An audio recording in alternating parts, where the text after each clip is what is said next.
Welcome to our channel, Always Keep Moving. We are Anna and Kelvin and we're doing our round the world trip. We have already completed the first leg of our journey, which was in Central America. We've also completed South America and we had a great safari for a month in Africa. From there we went to the Middle East, and after seeing some fantastic sights in the Middle East, we are now starting the third leg of our journey, which is Thailand and the rest of Asia. Don't forget to watch our previous videos from Latin America, Africa and the Middle East. And also don't forget to like and subscribe. We are approaching Riyadh Airport in Saudi Arabia. We have a very long wait at the airport before we get our connecting flight onto Thailand. So we're sat board in Riyadh Airport waiting for our connecting flight. Bored and tired. We're in the departure lounge, so there's not a lot open really. Well, there's actually not a lot here.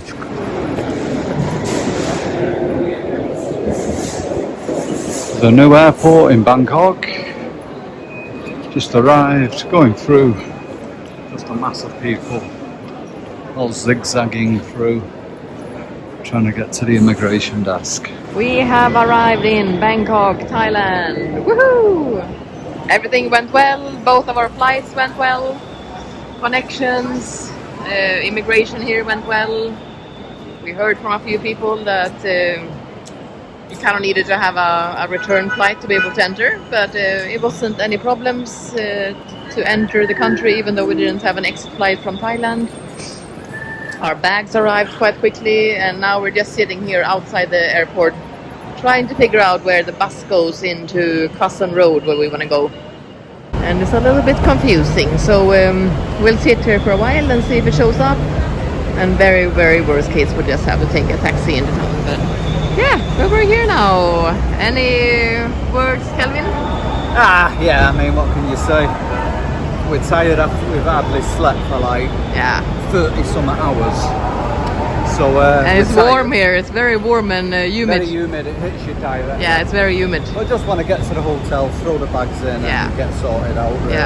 Have a good night's sleep, and then we're on it. Like so, Tomorrow we go to Kanchanaburi. Okay, we'll keep you updated. See you later. Couldn't find the bus, so we have now tried instead to venture on to with the metro. Well, first a city line train and now the metro. And unfortunately we are in the middle of the rush hour now. It's 5:40 in the afternoon, and we've already had to wait or let 2 metro trains pass because they are just completely fully packed. And already so many people are queuing up to wait for the next, and when the next comes, that will be just as packed. But we're first in line now, so hopefully we'll get on this one. We're on the metro now. We were able to squeeze in all the way until the back, but it was not easy getting in with our big bags. You can see that Kelvin has massive bag on, and it's proper packed like.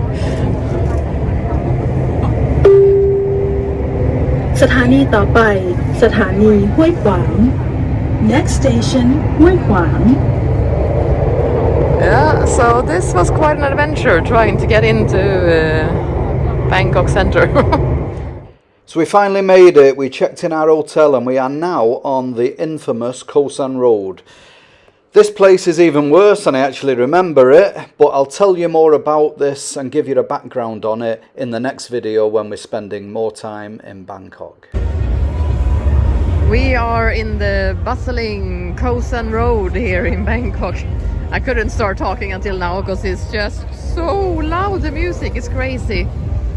And we're staying in a place called the D&D Inn, which is just above all the crazy bars and sound. So yeah, we'll see how well we can sleep tonight. But yeah, this is an area in Bangkok known for having lots of backpackers and Westerners here, and it's real bustling. I haven't been here since 2001. So God, yeah, it's like 22 years ago almost. So it's great to see. But we're trying just to find a little bit of a more quiet spot and get some food before we will crash for the night. We found a street that was much calmer and very, very nice with little restaurants and eateries. No, thank you, it's okay. So we have just sat down here now to have some food, and we're just starting with something really basic, just a simple fried rice with egg, and Kelvin took a veggie pad thai. So yeah, we don't want to risk it now on our first night. So yeah, but a lovely, lovely little street here, much calmer than our street with all the bars and music.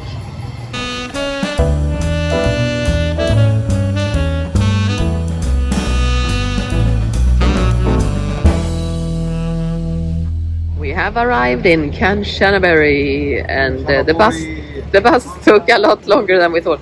We were supposed to take a minibus, but for some reason they swapped us to a local bus, and then we had to wait probably an hour before they filled the bus, because they don't leave until the bus is full. And then from when we left in Bangkok to come here, it took about 3 hours. But now we're here. It's about 4:15 in the afternoon, and we've taken a little tuk-tuk taxi type car to take us to Jolly Frog. Taxi Kanchanaburi style. Taxi Kanchanaburi style, yay! Yeah, well, it's a typical old little small Thai town, but I love it here. I've been coming here for almost 30 years. Yeah. It's not alright, it's changed a little bit, but it's not lost its character in that respect. Yeah. It's great. It's got loads of history here. It's got a real quaint, small town friendly feel to it, and it's much cheaper than Bangkok. I mean, it's silly cheap, really. Yeah. So it's a special place for me, this. And in the next forthcoming videos, we'll be showing you. I'll hopefully show you. I can get across. How can I say it? I can hopefully convince you that it deserves the love that I have for the place. Like that. And I have never been here, but for as long as I've been together with Kelvin, he has always talked about this place. So I'm really excited for him to show me. And in about 2 weeks' time, our daughter Signe comes out to join us here in Thailand for her Christmas holiday. So we'll be here a few days with her, together with her as well. And then after that, we're going to go down to Koh Samui and spend Christmas and New Year's there. So when Signe comes, that's when we'll do more of the fun stuff here. Yeah. And I can show you that. Up until then, we just need to catch up with some work. Yeah, we need to... Take it easy, so. We're about 3 months behind on our videos, so we have a lot of editing to do, and we also deserve a little bit of a holiday after our... Yeah, it's been full on the last few months. It's been so full on the last few months, so we are going to take a couple of weeks now just to rest and relax and catch up with a lot of editing. Okay, we'll check in soon. Yeah. See you later. See you later. We have come to our accommodation here in Kanchanaburi, which has always been called Jolly Frog, but they have apparently changed owner a couple of years ago, so now it's called the Smiley Frog instead. But look how lovely this is. We are right on the river Kwai, and it's just such a nice lush garden. People are sitting here outside just reading their book, relaxing. It's stunning. Such a tranquil and nice place.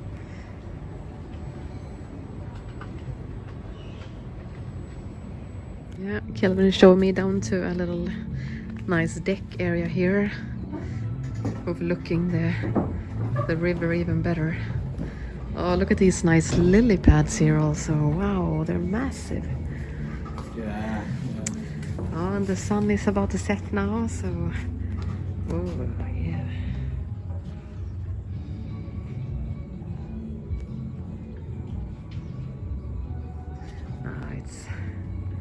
It's lovely here. So peaceful and tranquil. Oh, you can hear the train also there in the background. The famous classic movie Bridge on the River Kwai is a true story set in this town Kanchanaburi during the Second World War. Okay, I'm here stood on the bridge on the River Kwai, hence the name of the movie.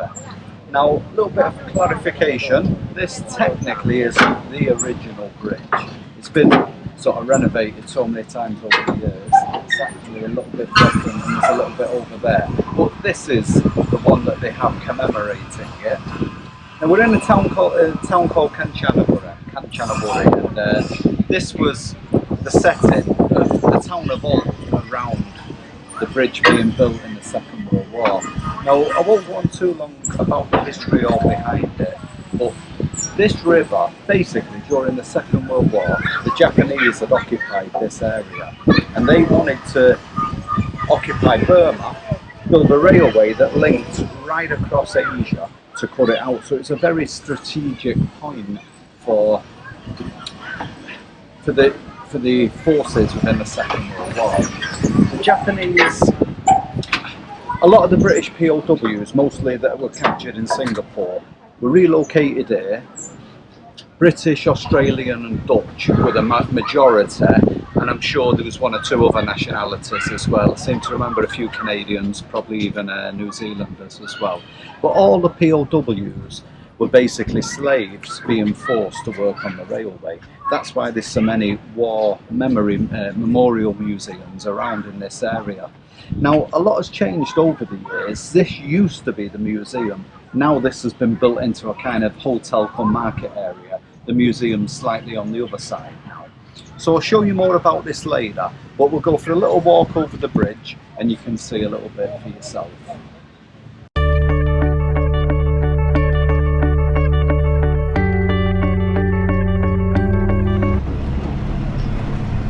Okay, so we're about halfway across here. The train does actually come here, but it comes about twice a day and it's more laid on for tourists, combining it with trips.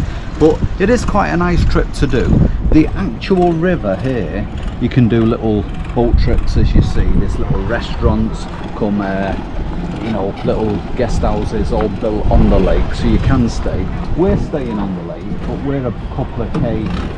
Where you see that other bridge, we're about 3/4 of the way between here and there.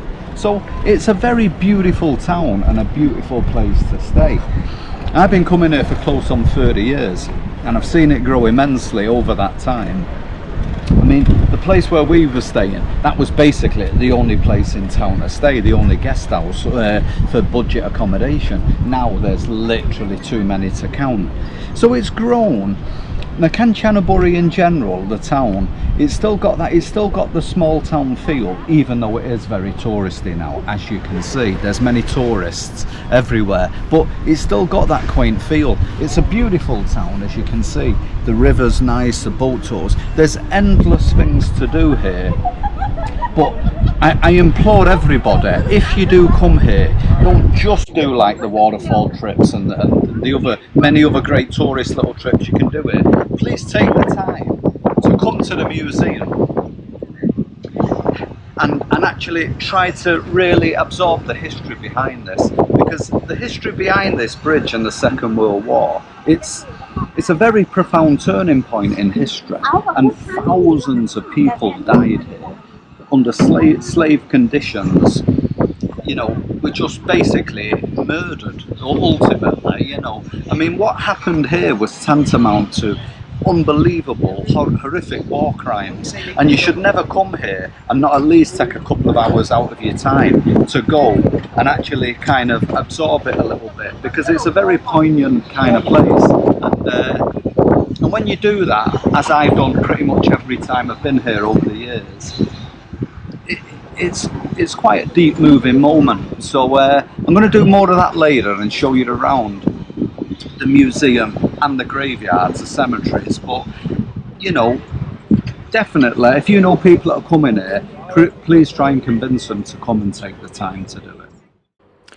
Okay, now when talking about the Second World War and this place, it's hard to really explain about the history without touching on the horrific war crimes that the Japanese did. But before I go further, I want to clarify that I'm not bashing the Japanese. There is context here. It was a war. It was a long time ago and everything else. So I'm not bashing the Japanese. It was an imperialist regime, and under the times, you know, every single country participating in the war did something that can be tantamount to war crimes, if we're all honest with ourselves. So there's no Japanese bashing at all. Please just listen. And if you want more clarification on that, the movie The Railway Man with Colin Firth is an excellent one to really sort of put things into perspective regarding this. Okay, so I'm here at one of the museums in town. Now this is claiming to be the original. I'm pretty sure it is. It was here the first time I came almost 30 years ago. Now, basically there's three main ones in town. There's this one, the original. There's an old one known as the Jeef Museum, which is on the other side of town, and that's very old in one respect, but it was built in replica of the huts that they were staying in.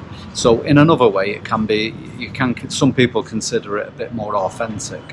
Then right next to the cemetery is the newest one, which is probably about 10 years old now, and that's more modern with video footage and everything. So if you really push for time, I'll give you a quick, and you can only go to one. I'd say this one gives you a bit more, from memory, the last time I went, probably 20 years ago now, it gives you a bit more of an overview of the overall history and politics influencing the Second World War, and it focuses a little bit on the bombing of Japan and all that, Hiroshima and Nagasaki. So I think I found this one very informative. The Jeef Museum, as I said, that's a bit more authentic because it's built in the manner and you see the conditions they were actually living in or being forced to live in. And then also there's a lot of original letters. When it first got opened in the 70s, they invited a lot of the survivors to come out, look at it and sort of give their opinions and feedback. So you've got original letters wrote by survivors that returned and visited it. So in another way, that's very authentic.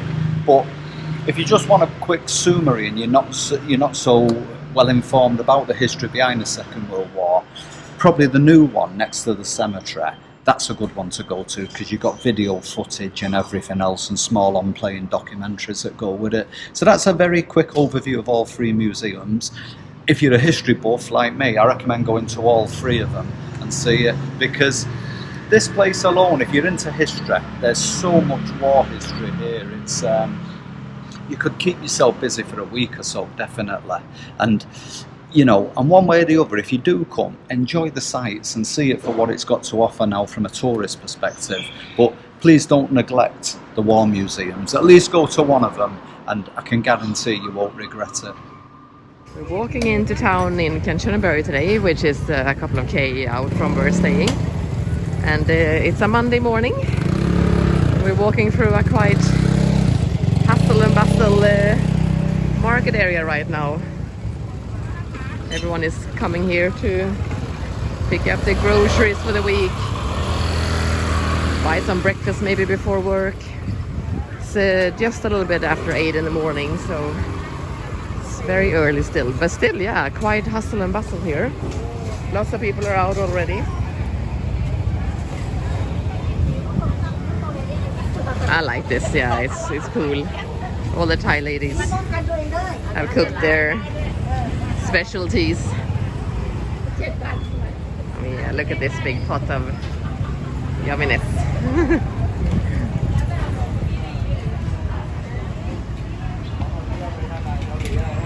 We are walking past the local school in Kanchanaburi, and it looks like they're doing their early morning roll call. I'll put it through.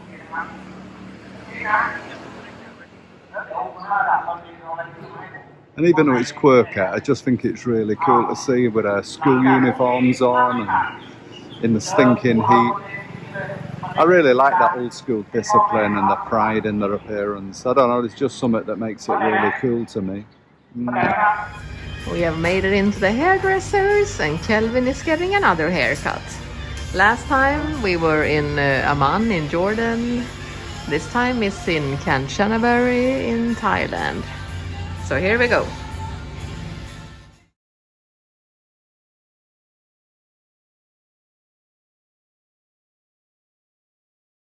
Anna is getting her first motorbike taxi in Thailand. I've got my friend here. Let's hope we survive. I think these guys are on it, they're okay. So yeah, here we go. See you in the next one, and I hope we're in the next video, not the next live.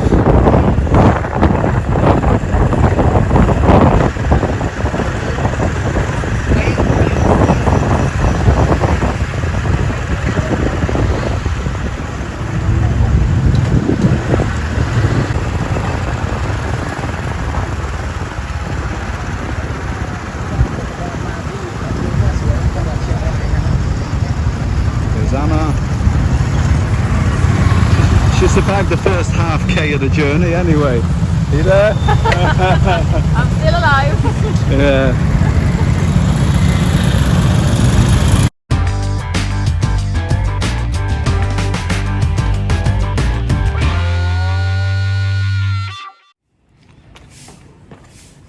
Going down to the floating water deck to do some early morning exercise. The first 2 weeks we were in Kanchanaburi and we was just working most days, editing.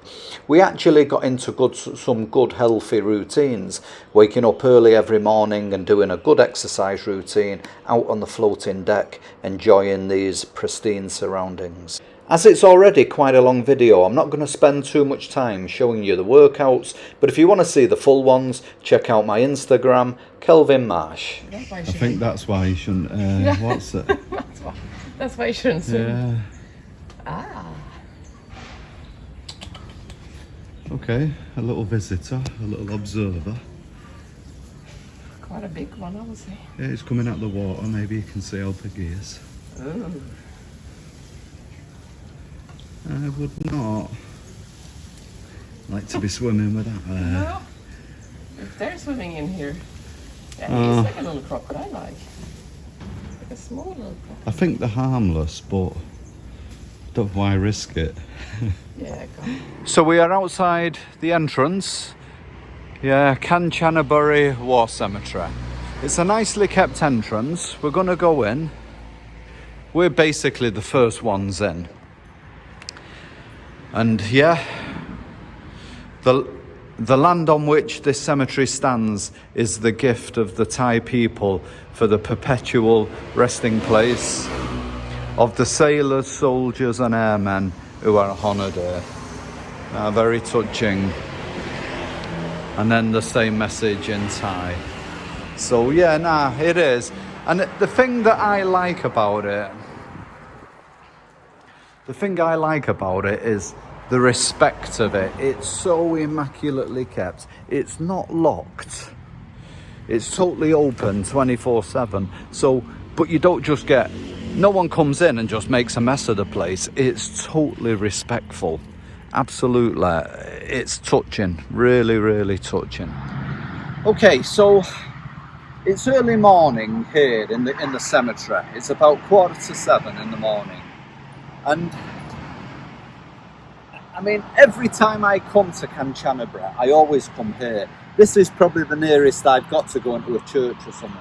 Because if I'm walking around war cemeteries, whether I'm in, the ones in France, the ones here, been to Krakow and places like that, even something that's got nothing to do with the British people or whatever, like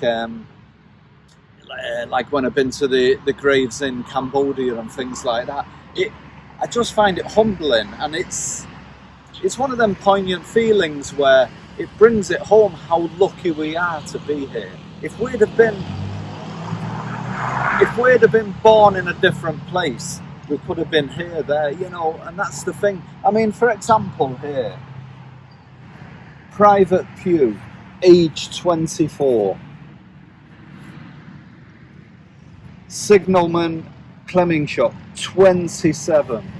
This guy, McLaughlin, 26. Mr. Pike, 34. He's one of the old ones. He was 34, 20 years younger than me. They were just such young men, killed in the prime. This boy, 21 years old, 3 years older than me. 21. wow, he was old, 41. You know, I mean, they were killed in their prime. And you walk around and there's just hundreds of them. And then occasionally you'll come to one unknown. You know, some guy died, no one even knew who he was. And I just think that anybody going to Kanchanaburi, you've got to come here and just take an hour walking around and just look at this. And it really is a kind of humbling, you'd probably even say spiritual experience, like, you know. So I implore everybody to do this if you're here. And in general, do it in general. If you're having a bad day, go down to local cemeteries, look how young they are, and just get things into perspective. Like, we're lucky to be alive here. And I know I sound like I'm preaching a bit there, but I don't know, I just think it's something that everybody needs to do now and again. We need a little wake-up slap and say, stop bitching about the normal bullshit in life and just appreciate the positives. So, on that note, I don't want to waffle on too long, but I'll leave it at that. But please, please, please, if you're ever in Kanchanaburi, make a point in make the time to come and see this place. And if you have got the time, go in the museum as well and take a look there. It's an informative experience, but a very humbling one at the same time. Okay, we'll see you later. Thanks. Thanks for sticking with us to the end. I know it was a long one today, but because this place has really got deep, profound history, I really wanted to do it justice and not skip through any important points. In the next video, we're still actually in Kanchanaburi, but we're doing a little excursion to Bangkok, picking up our daughter from the airport, coming back here and spending a bit of time doing the fun things in Kanchanaburi.